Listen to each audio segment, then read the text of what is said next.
right, you're still in the right place. And of course, it's AM Sports coming your way from NT Sports 24. And of course, when I promise, I always deliver on my promise. And of course, it's here, right in the studio with me, a former player of the Super Eagles of Nigeria. And of course, we know he made his mark in Nigeria, playing for several MPFL clubs before moving. And of course, he played in different parts of the world from, Norway to Israel, to Spain. We saw what he did with Real Betis. And of course, with the Super Eagles of Nigeria controlling, when you put him in the midfield or you want him to operate from the wings, it could do anything for us. And of course, we're so proud to welcome to the show our very own former Super Eagles midfielder, Nosa Igiebor. Many thanks for joining us on the show today. Thanks, man. My Always pleasure, beautiful man. to have you. Thank you. Thank you. All right.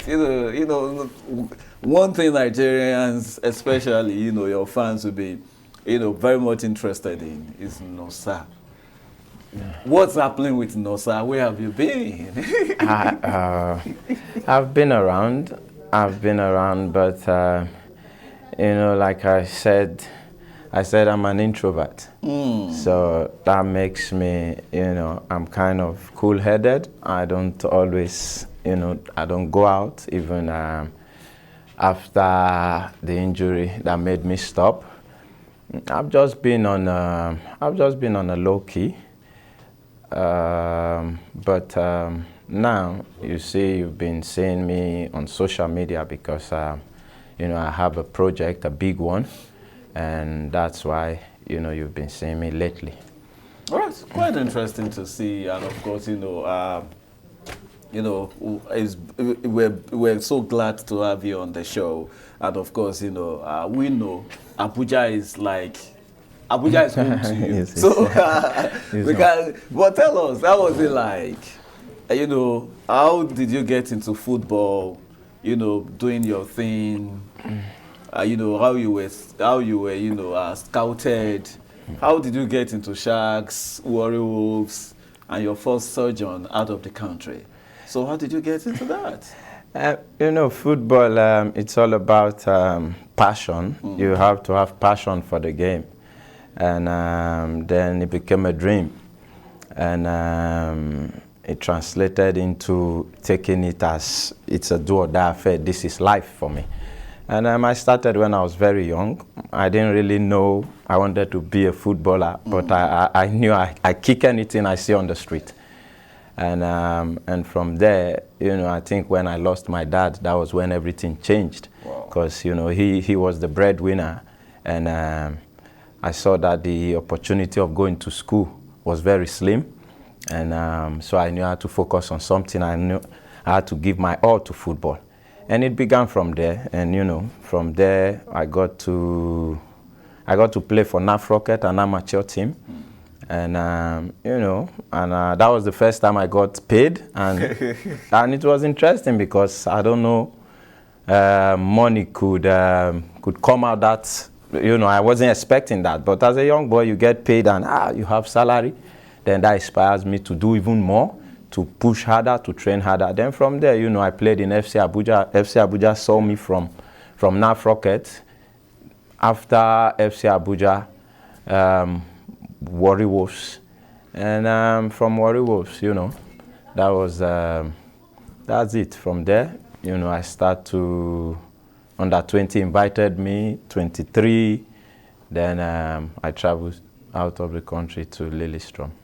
Interesting to see, and of course, we know,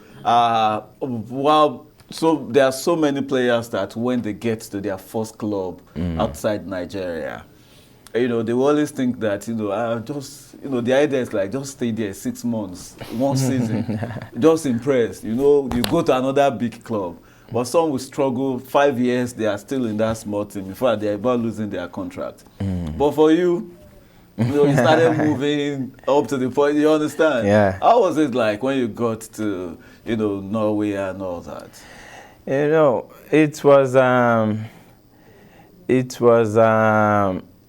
I think it was a lifetime experience for me. I was waiting for it. I've been preparing for that opportunity.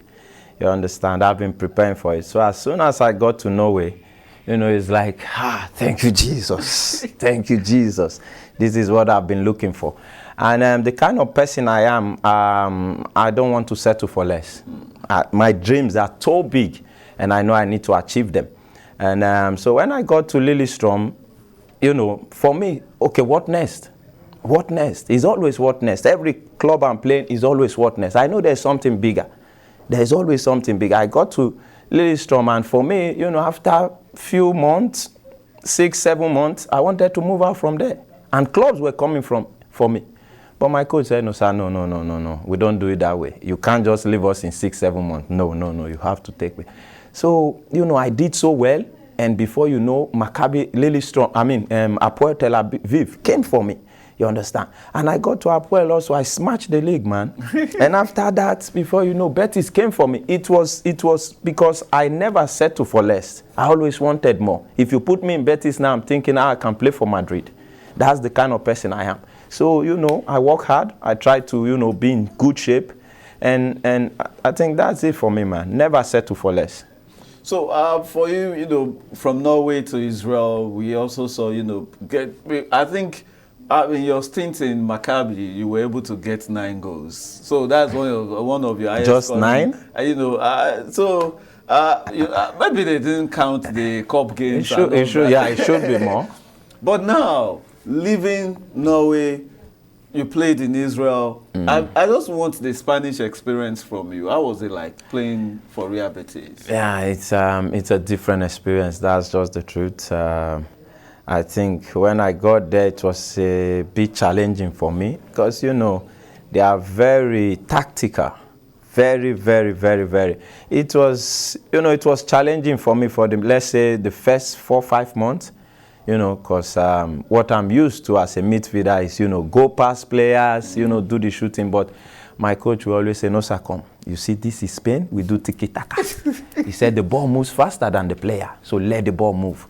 And I was finding it difficult because as a midfielder, I'm like, dribble and then shoot, dribble. But he said, no, the ball moves faster than you. You see what Barcelona are doing? If you continue to go like this, if they get the ball, we are finished. So at first, he would put me on the bench. He said, observe, watch. But, as soon as I got used to it, wow, it was something special, man. It was something. And I tell you the truth, to play in Spain, you have to be tactically sound, man. If not, you can't play there. It's like you also had your experience in Turkey. Yes.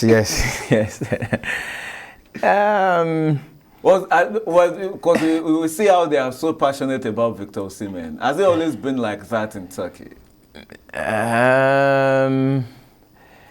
Listen, Osimhen is like, presently is the best, you understand? He's the best. He's playing for the biggest team. I play for Rizespor.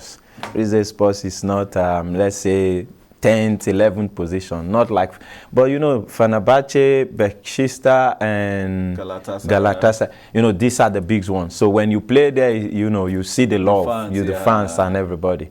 But also talking at all. Love day. No, to be honest, love. Even I felt the love. Even in the Rizespor that I play, I felt the love. They love football. They are passionate people. So it's a good experience, man. All right. Anytime we have you, it's always interesting to have you in the studio. And of course, all the best with your project. And do not forget, guys at home, the Nosa Igiebor, academy. Just like he said, you can always find them out, online. Yes. And you can be part of it. That's the initiative. That's the way it's contributing. It's giving back to the society. And that is what we've always told our, former footballers. Return to the country and contribute. Let us know, that, what you gained from us, give it back to us too, so that you can raise more of Nosas. It's not just one Nosa that we want. We want thousands of Nosas. Yeah. It's beautiful. We love the initiative. Thank you for coming to the show today. Thank you for having me, man. All right, it's quite beautiful, and we're wishing the Super Eagles all the best. All the best, all guys. Go do it. All right, I hope the Super Eagles can hear that. Go do it, and that is coming from someone who has been there before, and that's Nosa Igiebor. We're so glad to have him on the show today. And of course, with that, we've come to the end of the show today. I want to thank you for investing your time with us. On behalf of the production crew, that's a bye-bye for today. See you next time.